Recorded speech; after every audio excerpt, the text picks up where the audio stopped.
इस अन्याय के खिलाफ ये यात्रा है और बिहार की बदहाली को दूर करने के लिए ये 2 लाख रुपया भी 15 लाख की तरह जुमला बनने वाला है। तो ये जुमलेबाजी बिहार की जनता बर्दाश्त नहीं करेगी। उसने कहा कि हम 2 लाख रुपए दे देंगे, लेकिन जो 2 लाख रुपए देने की बात है। बदलो बिहार यात्रा भाकपा माले द्वारा जो है 16 अक्टूबर को पश्चिमी चंपारण से भितियरवा आश्रम से शुरुआत हुई है। कल यानी कि 25 अक्टूबर को मुजफ्फरपुर के जुब्बा सहनी पार्क तक पहुंचेगी और 27 अक्टूबर को पटना के गांधी मैदान में जाकर इसका समापन होगा। और आज यह यात्रा दामोदरपुर पहुंची है और समाज सेवी विक्की रहमानी के आवास पर ठहरी है। आप देख सकते हैं काफी संख्या में इस यात्रा में लगभग 100 से 150 के लोग के लगभग शामिल है और ये कई दिनों से यात्रा में है और ये यात्रा जो है 10 दिनों का है, जो कल 25 अक्टूबर को 10 दिन हो जाएगा और 27 अक्टूबर को पटना में इसकी समापन होगी। लगभग 7 सूत्री मांगे हैं। यहाँ पे सिकटा विधानसभा के विधायक भाकपा माले से वीरेंद्र प्रसाद गुप्ता जिससे बात करेंगे। जी क्या कहेंगे, 10 दिनों का जो है बिहार बदलो यात्रा लेकर चले हैं। धन्यवाद आपके चैनल को और आपको। ये बदलो बिहार न्याय यात्रा बिहार के साथ जो बिहार की डबल इंजन की जो सरकार है, भाजपा और जदयू की, एनडीए की, उसके अन्याय के खिलाफ है। उसने तमाम बिहार वासियों के साथ अन्याय किया है और ये जो केंद्र की नरेंद्र मोदी की सरकार है उसकी तमाम जो नीतियां हैं वो बिहार के खिलाफ में है और बिहार के किसानों, मजदूरों, संविदा कर्मियों, ठेका मानदेय कर्मियों के खिलाफ में है। तो इस अन्याय के खिलाफ ये यात्रा है और बिहार की बदहाली को दूर करने के लिए है। तो बिहार में ये यात्रा 5 जोनल यात्राओं के रूप में निकली है और बिहार के लगभग सभी जिलों में सहायक यात्राएं भी निकली है। ये यात्रा जो है एक नवादा में भाकपा माले के महासचिव कॉमरेड दीपंकर भट्टाचार्य के नेतृत्व में निकली है, जहां मैंने कृष्ण नगर नवादा जिले में, जहां दलितों के 34 घर जला दिए गए, एक आदमी को जिंदा जला दिया गया और वहां माल मवेशी से लेकर के तमाम लोगों की संपत्ति खाक हो गई। तो उस अन्याय के खिलाफ वहां से एक यात्रा शुरू हुई है और एक यात्रा मिथिलांचल के पूरे इलाके में जयनगर मधुबनी से शुरू हुई है, जहां भाकपा माले के पोलिट ब्यूरो सदस्य कॉमरेड धीरेन्द्र झा उसका नेतृत्व कर रहे हैं। और एक यात्रा भितियरवा से, जिसे तिरहुत जोन की यात्रा है, जिसमें दोनों चंपारण, मुजफ्फरपुर और वैशाली के साथी हैं। और इसी ढंग की यात्रा एक सारण जोन में है, एक जो है रोहतास साहबाद में एक यात्रा कॉमरेड राजा राम सिंह के नेतृत्व में निकली हुई है, जो सांसद हैं। इस ढंग से ये 5 जोनल यात्राएं हैं और फिर इसके साथ साथ सभी जिलों में सहायक यात्राएं निकली हुई हैं। इस यात्रा के माध्यम से हम लोग गांव-गांव में, जो भी रास्ते में जो गांव पड़ रहे हैं, चौक चौराहे पड़ रहे हैं, उसमें हम लोगों से एक संवाद करने का मौका मिल रहा है और उसमें हम लोग ये बिहार की जो बदहाली है 19 सालों से जो डबल इंजन की यहाँ सरकार चल रही है, उसने बिहार को जहाँ पहुँचा दिया है कि बिहार में जातीयत जब गणना हुई और उसके साथ आर्थिक सर्वे हुआ तो ये साफ सामने आई बात कि बिहार के 100 में 34 परिवार, 34% लोग, जो कुल मिला के 95 लाख परिवार होता है, उनकी आमदनी जो है वो 6,000 रुपये प्रति माह से कम है। तो ये पूरे बिहार की बदहाल तस्वीर को बता रहा है। उस गणना में ये भी बात सामने आई कि बिहार के 41% मकान जो है वो फूस के हैं या करकट और टीना शेड के हैं, खपड़ैल है, तो ये कच्चे मकान है। तो ये पूरी तौर से तस्वीर है कि बिहार कितना बदहाल है।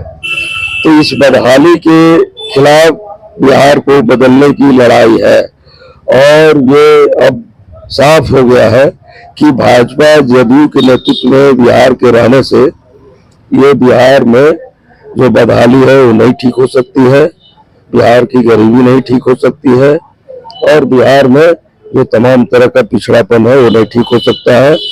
इसलिए जनता को अपने हाथ में कमान लेना होगा और भाकपा माले जैसी पार्टी, तो लाल झंडे की पार्टी जो है, उसकी मजबूत भागीदारी जब तक बिहार में नहीं होगी, ये लाल झंडे की ताकतें जब तक मजबूत नहीं होंगी, तब तक बिहार में किसानों, मजदूरों, छात्रों, युवाओं, तमाम दलितों, अल्पसंख्यकों की बात को सुनने वाला कोई नहीं है। तो इस दिशा में भी बिहार को बढ़ने के लिए है। क्या लगता है जिस तरीके से जो है भाकपा माले के जो है पार्टी के कार्यकर्ता हैं, हमेशा अन्याय के खिलाफ आवाज उठाते रहे हैं, आज भी आप न्याय यात्रा लेकर निकले हैं, कितना असर पड़ेगा इसका सरकार पर? ये सरकार पर कितना असर पड़ेगा नहीं पड़ेगा ये हम नहीं कह सकते, लेकिन सवाल है कि ये अन्याय है और बिहार की जनता ये अन्याय बर्दाश्त करने के लिए तैयार नहीं है, वो न्याय के लिए आगे बढ़ रही है। अब आपसे जो बात हमारी हुई उसमें हमने रखा कि नवादा में जो कृष्ण नगर है वहाँ 34 दलितों के घर जला दिए गए। आपके मुजफ्फरपुर के मनियारी थाना क्षेत्र में एक गांव में एक मुसहर नौजवान को पीट करके एक रास्ते के विवाद में और उसके मुंह में पेशाब तक कर दिया गया। पारू आपके मुजफ्फरपुर में ही थाना क्षेत्र में एक महिला का अपहरण करके और उसकी लाश जो है वो अगले दिन पोखर में मिलती है, उसके साथ रेप की भी बात आ रही है। ये मुजफ्फरपुर में ही एक कस्तूरबा विद्यालय है, वहाँ रामनगर की एक बेटी जो थी पश्चिम चंपारण की, उसके साथ रेप करके उसकी हत्या कर दी जा रही है। एक भरत माझी सिवान के महाराजगंज थाना क्षेत्र में कड़ी मोच रखते थे, पासवान जाति के थे, तो उनको ये कहा गया कि आप जो है मूछ कड़ी रखते हैं उसको कटा लीजिए, नहीं तो इसका नतीजा बुरा होगा। वो स्वाभिमानी व्यक्ति थे, उन्होंने मूछ जो है नहीं कटाया तो उनकी हत्या कर दी गई। तो इस तरह की हिंसा जो है महिलाओं पर, दलितों पर हो रही है। बगहा में हमने देखा कि एक अल्पसंख्यक परिवार जो है वो पति पत्नी सत्याग्रह ट्रेन से, उसका पति बाहर कमाता था, पत्नी भी बाहर रहती थी, उतरते हैं तो उसका बुर्का फाड़ दिया जा रहा है और कहा जा रहा है कि ये जो है हिंदू लड़की को भगा के ले जा रहा है। उसके पति की पिटाई की जाती है, उसके बच्चों के सामने उस महिला की पिटाई की जाती है, नकाब फाड़ दिया जा रहा है और जो पुलिस प्रशासन है वो पूरे तौर पे उनके जो अपराधी हैं, जो बजरंग दल के हैं, उनके पक्ष में वो खड़ा है। तो ये जो स्थिति बनी हुई है कि अल्पसंख्यकों पर कहीं मॉब लिंचिंग से लेकर के कहीं शादी करने का बहाना बना करके उसका प्रताड़ना करना, ये तमाम तरह की घटना है। तो ये हिंसा का जो राज है नफरत पर आधारित है, दलितों के खिलाफ नफरत, महिलाओं के खिलाफ हिंसा, अल्पसंख्यकों के खिलाफ नफरत। तो ये नफरत और हिंसा का राज नहीं चलना चाहिए, इसके खिलाफ जो है पूरे बिहार के लोग हैं। तो इस यात्रा का एक बड़ा मुद्दा है ये कि बिहार में अमन और चैन का, शांति का राज चाहिए। भाकपा माले बिहार बदल के रहेगी? बिल्कुल नहीं है, बदलाव के लिए। दूसरी बात कि जो सरकार ने वादा किया, जब ये बात आ गई कि 6000 से कम आमदनी वाले लोग 34% है, भाकपा वाले ने कहा कि भाई यहाँ आप भूमि सुधार करिए सरकार से। यहाँ 21 लाख एकड़ जो जमीन है वो सीलिंग से फाजिल है, बेनामी है, गर्मगरुआ है, उसका आप गरीबी में बंटवारा करिए। 21 लाख परिवार तो गरीबी से बाहर आ जाएंगे। हम लोगों ने ये कहा तो सरकार लेकिन इसके लिए तैयार नहीं हुई। हम लोगों ने कहा कि भाई ये जो गरीब है इनको 200 यूनिट बिजली फ्री करिए, इनकी बीए तक की पढ़ाई जो है मुफ्त करिए, मनरेगा में 200 दिन काम और 600 रुपये मजदूरी की व्यवस्था करिए, ताकि यहाँ के लोग बाहर नहीं जाए और वहीं इनको रोजगार मिल सके। तो सरकार इसके लिए तैयार नहीं हुई। उसने कहा कि हम 2 लाख रुपए दे देंगे, लेकिन जो 2 लाख रुपए देने की बात है वो पहली किस्त उसको 50-50 हजार रुपया की मिली है, वो मात्र 40,000 लोगों को। तब एक साल में यदि 40,000 लोगों को ये 2 लाख रुपया की किस्त मिल रही है तो 95 लाख जो गरीब परिवार है जिसको कह रही है कि सरकार हम सबको देंगे, तो इसके लिए तो 236 साल लग जाएंगे। तो ये तो मोदी के जुमला की तरह कि नोटबंदी कर रहे हैं काला धन जब्त करने के लिए और सबके खाते में 15-15 लाख रुपया आ जाएगा, तो ये 2 लाख रुपया भी 15 लाख की तरह जुमला बनने वाला है। तो ये जुमलेबाजी बिहार की जनता बर्दाश्त नहीं करेगी, बिहार की जनता जान चुकी है। और आपने विधानसभा में कहा है, कैबिनेट में पारित किया है कि हम सभी लोगों को 2 लाख रुपया देंगे, तो आप दीजिए। दूसरी बात, जो बिहार में सर्वे चल रहा है, इस सर्वे में जो जहां बसा हुआ है, इसमें गरीब का एक बड़ा हिस्सा है कि उसके जमीन के कागजात नहीं है। तो इस सर्वे में ये किया जा रहा है कि उनको ये दर्ज किया जा रहा है कि ये सरकारी जमीन पर बसे हुए हैं और अवैध दखलकार हैं। तो कुल मिलाकर के सरकार जो है एक तरह से तमाम जो बासिंदे हैं, गरीब हैं, जिनके जमीन के कागजात नहीं है, उनको अवैध दखलकार घोषित करके उन पर घरों पर बुलडोजर चलाने की साजिश कर रही है। और ये जमीन जो है इसको लेकर के और वो चाहते हैं कि हम अडानी अंबानी जैसे लोगों को दें, तमाम रियल एस्टेट की कंपनियों को दें, कोई निजी यूनिवर्सिटी बनाना चाहता है, कोई को जो आपको हॉस्पिटल बनाना चाहता है, जो तमाम लुटेरे हैं उनको दें। तो ये जो है, जो वासिंदे हैं उनको न दे करके जमीन, ये पूरे तौर पे कॉर्पोरेट लूट का एक एजेंडा बना हुआ है, भूमि बैंक बना करके। तो इस साजिश का हम विरोध करते हैं और उनकी जो बुलडोजर चलाने की साजिश है, जो डबल इंजन की भाजपा जदयू की सरकार है, ये नहीं चलेगी। इसके खिलाफ भी ये यात्रा है। इसके साथ साथ स्मार्ट मीटर जो है, ये स्मार्ट मीटर कोई व्यक्ति जो है जीरो बैलेंस पर यदि वो स्मार्ट मीटर लगा रहा है, तो स्मार्ट मीटर लगते ही उसको बताया जा रहा है कि आप पर 1 लाख का बकाया है, 2 लाख का बकाया है, 5 लाख का बकाया है, 50,000 का बकाया है। और जैसे ही वो रिचार्ज करता है तो 2 दिन 3 दिन के बाद वो पूरा उसका लाइन कट जा रहा है, फिर रिचार्ज करता है, फिर 2-3 दिन के बाद, हफ्तों के बाद उसका कट जा रहा है। तो इस ढंग से लाखों लाख की लूट की जा रही है। और जब उसका रेगुलर हो रहा है तो रेगुलर के बाद उसकी जो स्थिति बन रही है कि बिल जो है किसी को 5 गुना, किसी को 6 गुना, किसी को 7 गुना आ रहा है। तो ये मोदी जो है ये पूरे हिंदुस्तान को कंपनियों का लूट राज बनाए हुए है। इस लूट राज के खिलाफ जो स्मार्ट मीटर के जरिए है, और ऐसे भी जो हिंदुस्तान में सबसे ज्यादा मोदी की सरकार ने टैक्स लगाया है, ये दुनिया के किसी देश में इतना टैक्स नहीं है।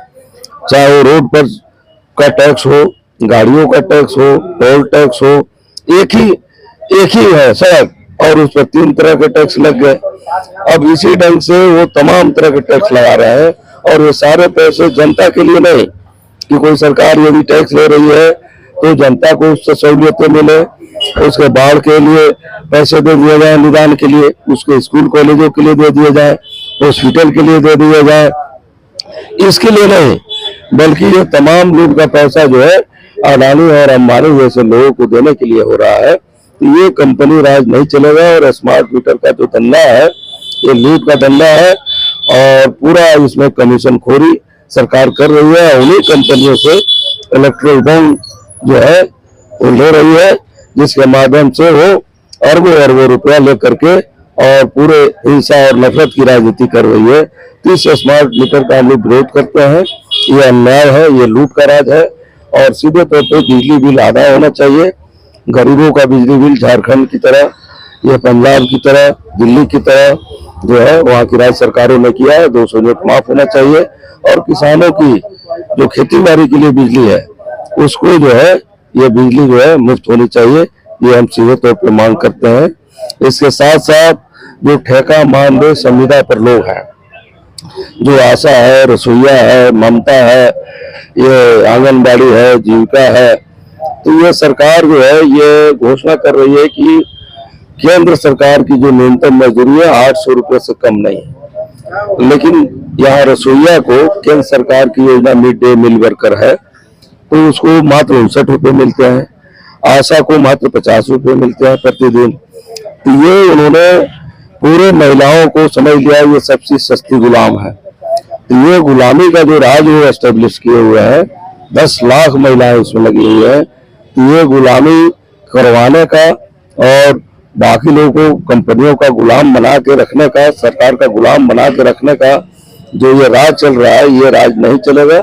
ये न्याय यात्रा इस सवाल को मजबूती से उठा रही है।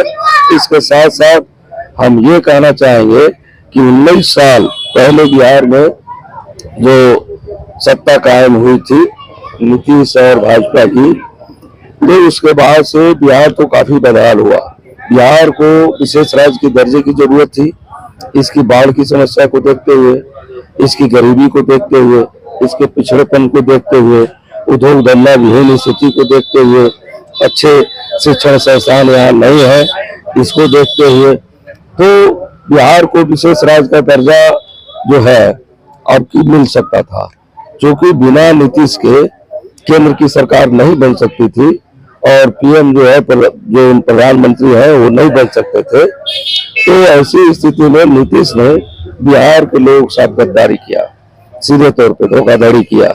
वो इस एजेंडा पर चुप हो गए और पूरे तौर पे जो विशेष पैकेज की बात आई वो केवल फ्लाईओवर, मेट्रो, हवाई अड्डों के लिए आई, जिससे न किसानों की स्थिति में बदलाव होगा, न बाढ़ की समस्या का समाधान होगा, न यहाँ की स्कूल कॉलेज बनेंगे, न यहाँ सरकारी हॉस्पिटल की व्यवस्था होगी, और न ठेका मानदेय संविदा कर्मियों का वेतन बढ़ेगा, न ओल्ड पेंशन स्कीम जो है जो कर्मचारियों के लिए लागू होगी, यह कुछ नहीं होगा। तो ये बिहार के साथ भाजपा और जदयू ने मिलकर के गद्दारी किया है। इस गद्दारी के खिलाफ ये यात्रा।